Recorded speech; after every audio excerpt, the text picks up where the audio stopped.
Bonjour à tous, comment allez-vous aujourd'hui dans ces conditions un peu spécifiques? Et oui, je souhaitais vous faire une vidéo aujourd'hui parce que les temps sont très spéciaux, sont très particuliers. Ces conditions spéciales qui appellent beaucoup d'angoisse et qui génèrent beaucoup d'angoisse et de peur chez certaines personnes, un peu partout. Je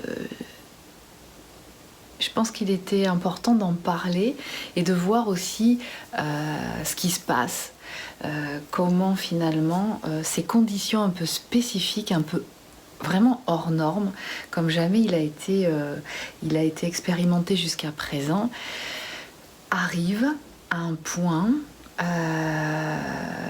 qui fait que, à mon sens, nous sommes appelés, nous sommes amenés à nous retrouver en face de nous-mêmes. Alors, moi aussi, je suis allée faire mes courses.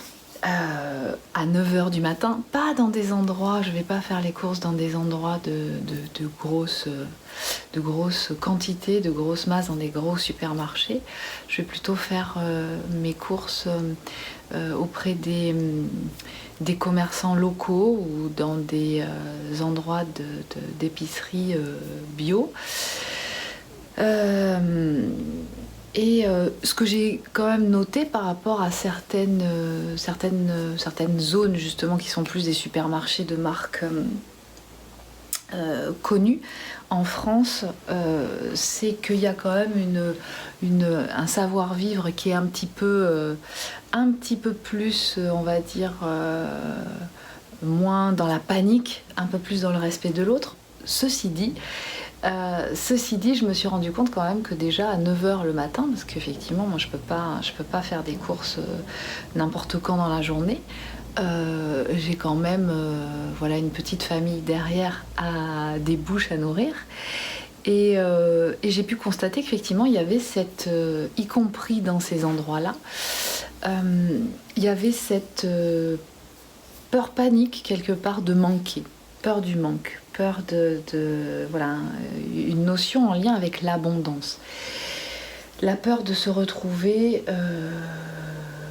peut-être plus que la solitude, parce qu'il y a quand même beaucoup de choses qui sont connectées, entre Skype, entre les sites internet, entre le téléphone.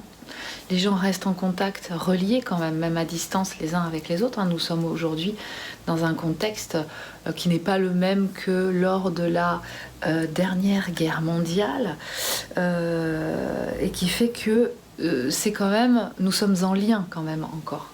Nous pouvons nous voir, peut-être moins nous toucher, ou alors vraiment que des gens très proches, mais confinés en même temps. Mais en même temps, voilà, on n'est pas complètement isolé de tout. Tout ça pour vous dire que la période dans laquelle nous sommes est vraiment très particulière et exceptionnelle. Alors encore une fois, peu importe d'où ça vient, peu importe ce qui en est à l'origine, peu importe que ce soit voulu, pas voulu, stratégique, pas stratégique, moi je n'en sais rien. Simplement, ce qu'il est à mon sens important de saisir, et d'observer, c'est le fait que ces conditions exceptionnelles, très particulières, du coup, soient mises en place et quelque part n'auraient jamais pu l'être à un autre moment, à moins que tout le monde se retrouve coincé sur une île déserte, en lien et en tête-à-tête avec Bouddha ou Jésus ou Allah ou qui vous voulez. Et ça, dans une société occidentale complètement happée par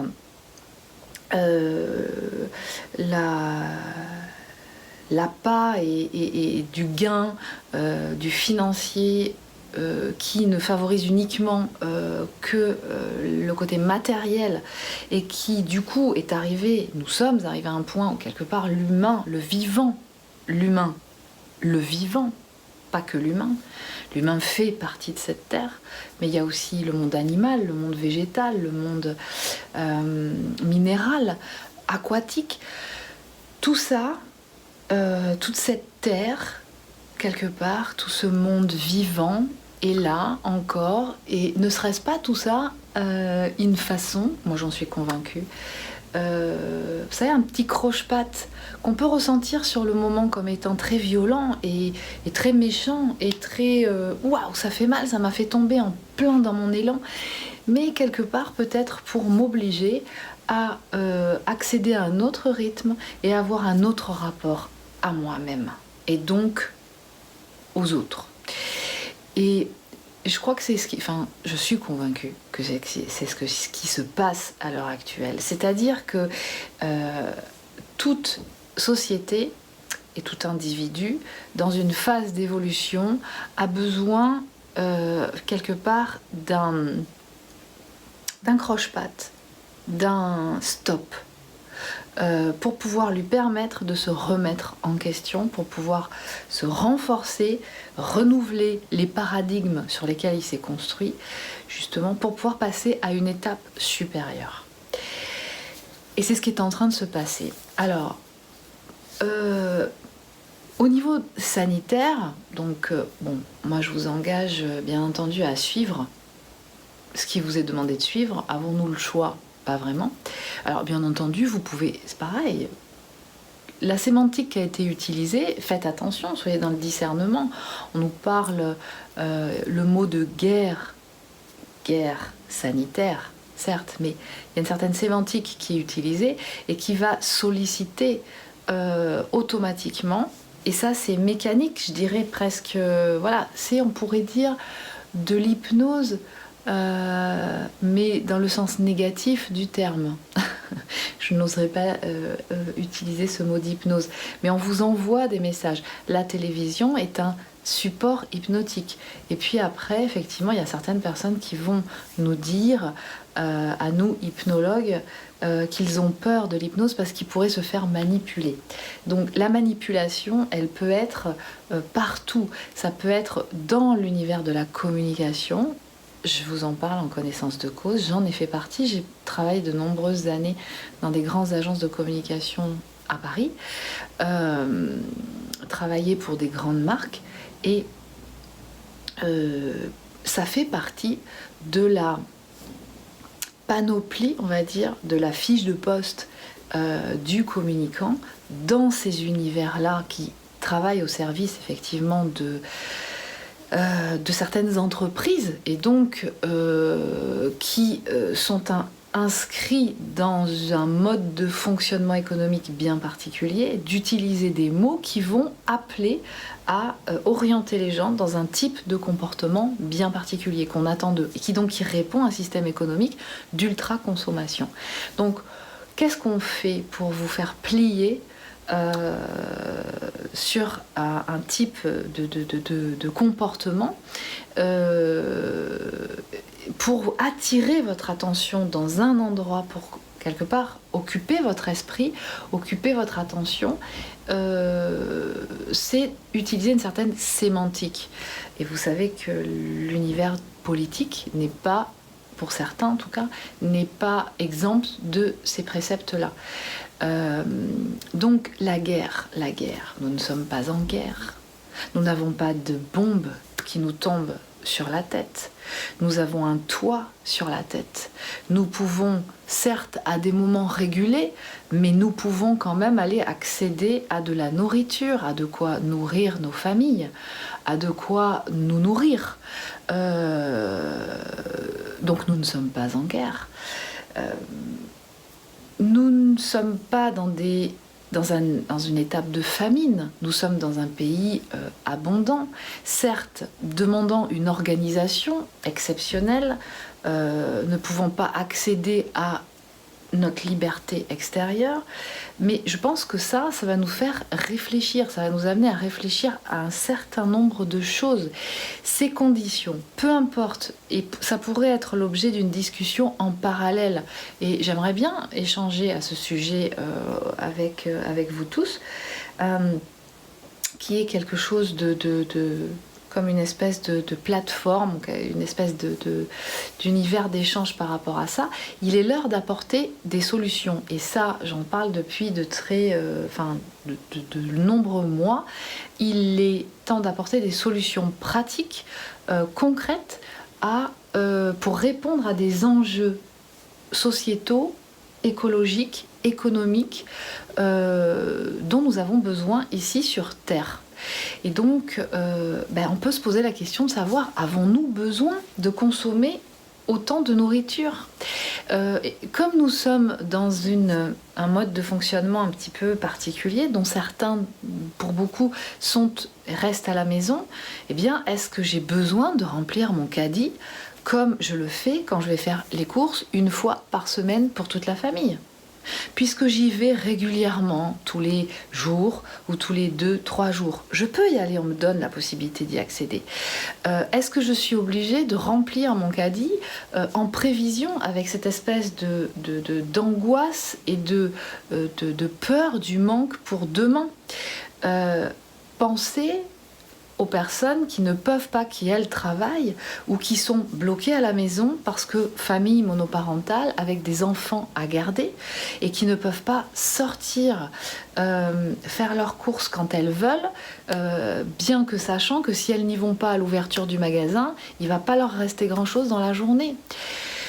Alors je sais que pour beaucoup, ceux qui regardaient cette vidéo, je pense que vous allez intégrer, quelque part c'est naturel pour vous, mais peut-être que effectivement pour d'autres personnes,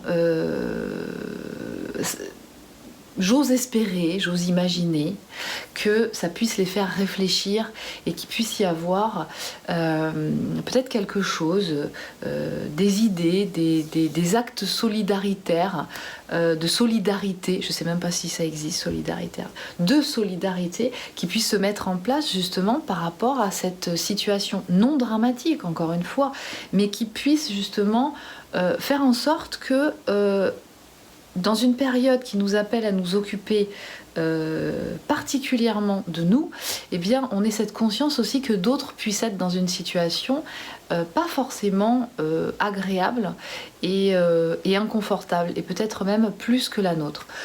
En France, dans la situation dans laquelle nous vivons aujourd'hui, qui est fortement exceptionnelle, nous ne sommes pas en Syrie. Nous ne subissons pas des attaques violentes qui peuvent tuer à tout moment tous nos proches, nous-mêmes, qui peuvent détruire notre habitat, qui peuvent détruire quand même un certain bien-être que nous avons déjà. Donc je pense qu'il est important de prendre conscience de ça. Ce qui se passe aujourd'hui, quelque part, est très fort parce que ça nous amène, et je pense que ça va être... je suis convaincue même que ça va être très bénéfique pour beaucoup.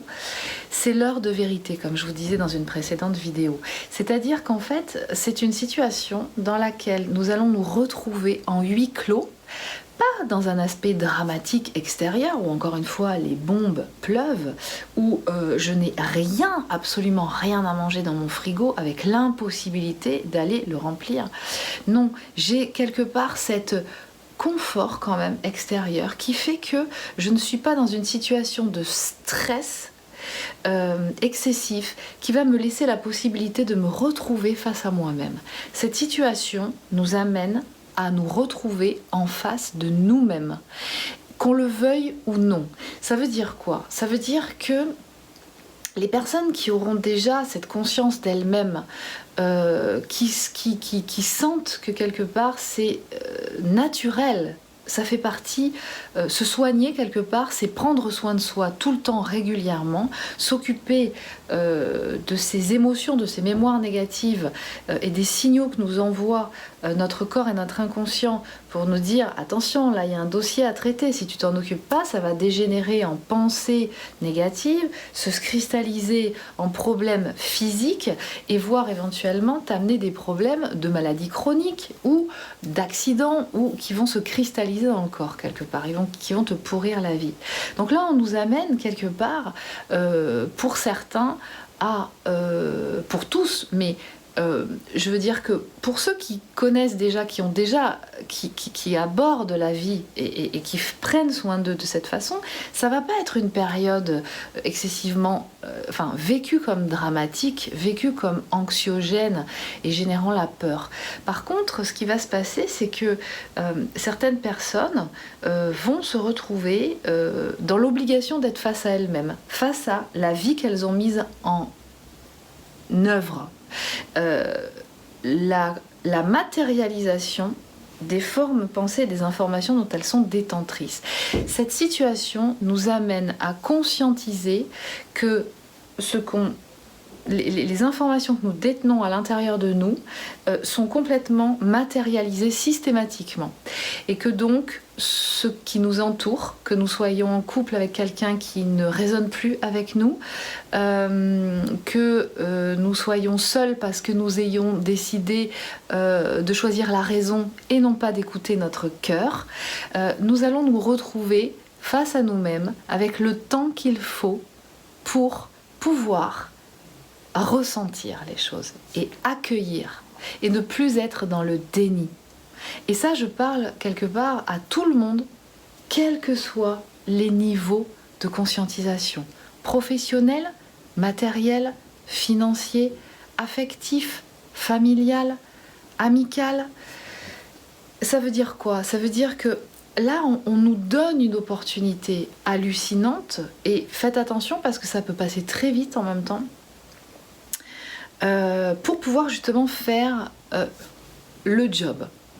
C'est-à-dire se retrouver face à nous-mêmes, avec le temps que certains vont avoir, se dire mais qu'est-ce que j'ai envie de faire? Qu'est-ce qui m'anime? Qu'est-ce qui me plaît? Qui je suis? Apprendre à me connaître, parce que vous allez avoir accès du coup à beaucoup plus d'informations, le temps pour lire, le temps pour faire un certain nombre de choses, pour du coup prendre du plaisir aussi à passer du temps avec des personnes qui vous sont chères, vos enfants, certaines autres personnes, développer, parce que vous avez ce temps, des idées et concrétiser, mettre en œuvre un petit peu dans la matière des idées que vous avez toujours eu dans la tête, mais dont vous n'avez jamais eu vraiment, en tout cas dernièrement, le temps de matérialiser, de vous extraire d'un univers professionnel toxique, de vous extraire d'univers relationnel, familial, social, toxique, de retrouver ce temps pour vous occuper de vous, pour du coup préparer un dossier que vous avez sous le coude depuis un certain temps, par exemple par rapport aux professionnels. Je ne me sens pas bien dans cette entreprise, là il va falloir que je fasse quelque chose, il faut que je change de boîte, peut-être acter le fait de commencer à se mettre à son compte. Donc prendre ce temps de se renseigner sur les modalités de la micro-entreprise ou de l'entreprise unipersonnelle, prendre contact avec son comptable ou un conseil comptable pour pouvoir choisir le meilleur statut pour pouvoir monter son activité. Nous allons aller de plus en plus vers des activités d'entreprises personnelles ou qui vont se développer, de moins en moins de salariat, les structures économiques vont changer, vont fortement changer. J'appelle juste votre attention sur un point. Malgré le fait de l'actualité, peu importe qu'il y ait effectivement ce virus et que quelque part notre corps est amené justement à passer cette étape. C'est comme les maladies infantiles, hein. Il faut les avoir eues ou il faut y avoir été en contact pour que justement notre corps et notre système immunitaire se renforcent de tout ça. Je ne suis pas en train de dire qu'il faut que vous alliez dehors pour contracter ce virus pour pouvoir vous renforcer. Les choses, tout est parfait dans ce qui arrive. Simplement, soyez conscients que lorsque on attire fortement votre attention en vous faisant passer des messages sur le ton en plus de l'angoisse et de la peur, c'est-à-dire en utilisant un langage, une sémantique qui va générer et un rythme d'information, d'accord, avec systématiquement toute la journée écouter les mêmes infos et puis faire des analyses et des suranalyses avec des spécialistes, etc. Quelque part génère cette énergie d'angoisse et de peur. Donc, quand on vous fait passer un message de cet ordre régulier, sachez qu'on attire votre attention, on fait un focus sur quelque chose, on va générer quelque part une action où le corps et l'esprit intègrent danger, alerte, et donc toutes les énergies vont être focalisées sur quelque chose de bien précis. Ça, c'est une technique de communication que de centraliser, de monopoliser tout un tas d'énergie sur un point pour pouvoir agir de l'autre côté sans que personne ne s'en rende compte.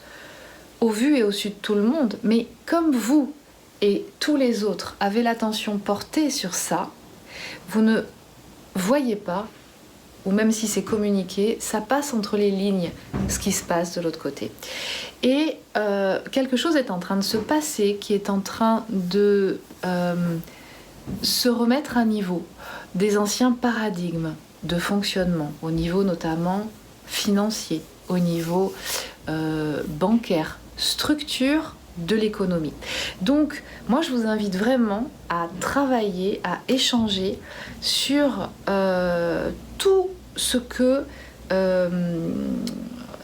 tous les projets positifs qui vont nous amener à concrétiser des choses positives et répondre en termes de solutions à tous les défis auxquels nous avons affaire aujourd'hui.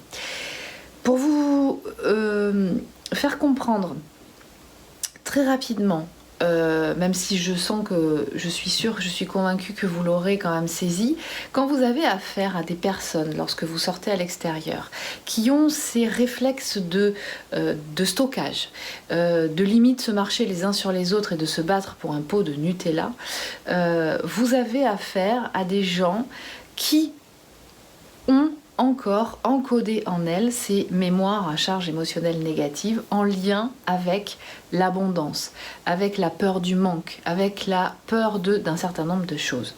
Bien qu'il y ait quand même un phénomène extérieur, comme je viens de vous l'expliquer, qui en termes de communication que nous recevons régulièrement depuis quelques jours, génère par sa sémantique cette peur et cette angoisse, d'accord ? Donc ça, si ça s'arrête, effectivement, chez les gens, ça va s'arrêter. Néanmoins, le fait que ça se passe actuellement peut signifier et mettre en lumière chez certaines personnes le fait qu'effectivement elles sont encore actives de ces peurs et de ces angoisses. Ça peut en énerver certains, ceux qui ne sont plus activés de ces mémoires négatives, mais observez-le comme effectivement une révélation chez un maximum de personnes qu'il y a encore quelque chose à régler à l'intérieur, d'accord ?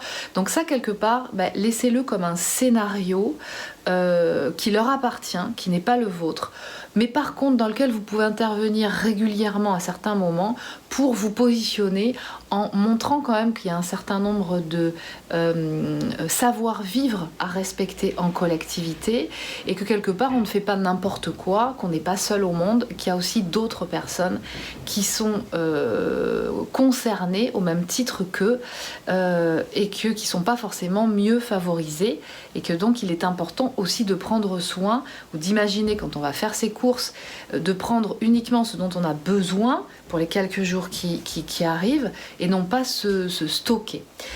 Donc ça révèle un point très particulier, c'est qu'en France, nous sommes un pays avec une culture très particulière.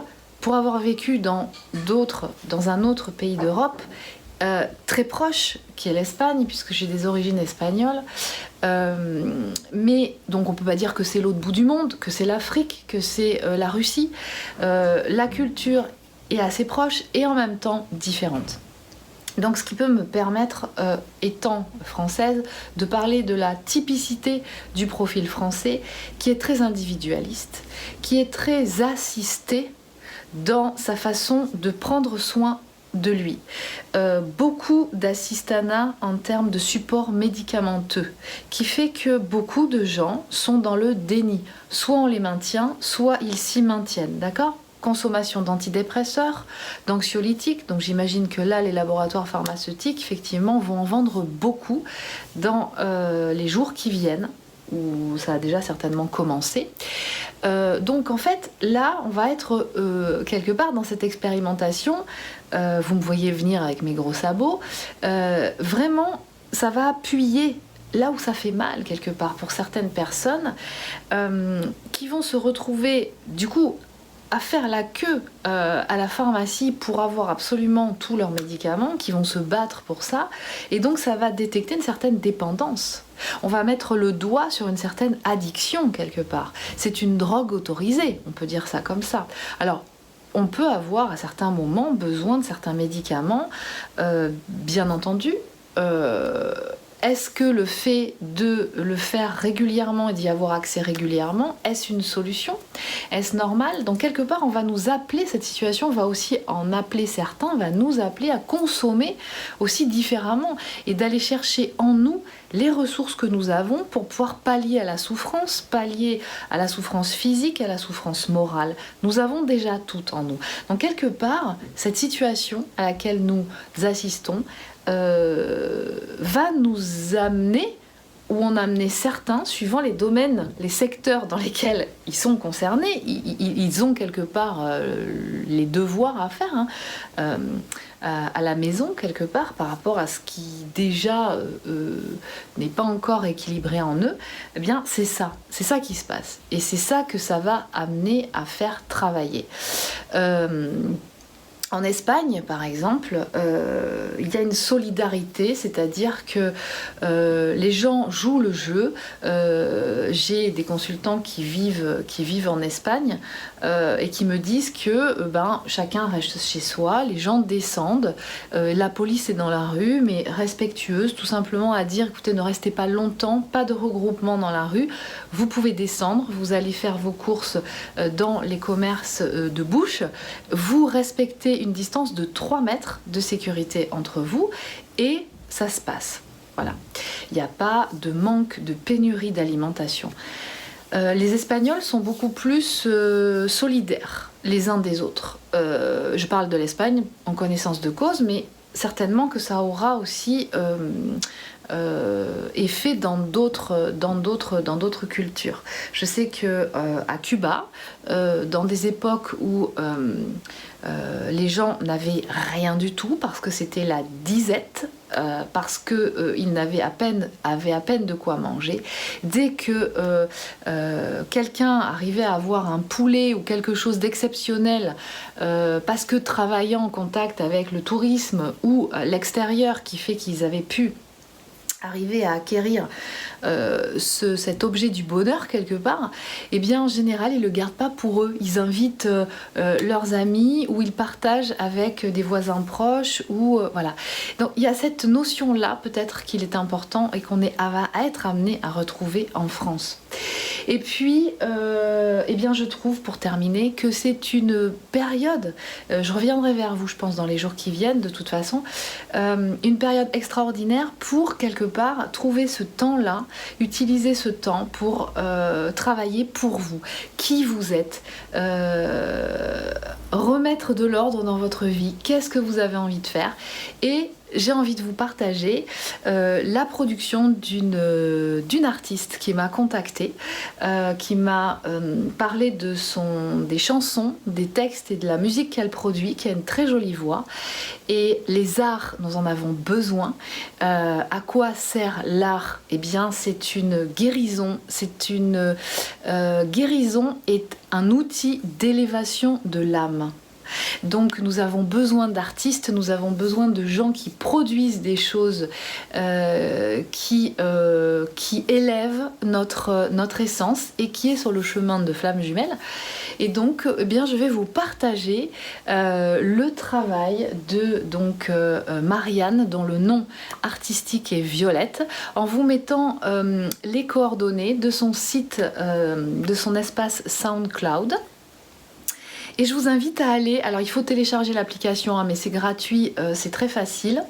Et donc je vous invite à aller écouter son travail. Et si vous avez d'autres choses que vous avez envie de partager, sur des idées, sur des choses que vous produisez et qui peuvent amener justement à faire travailler, à faire s'élever toutes les personnes actuellement, eh bien je vous invite à le faire. Je vous souhaite une belle journée et je vous dis à très bientôt.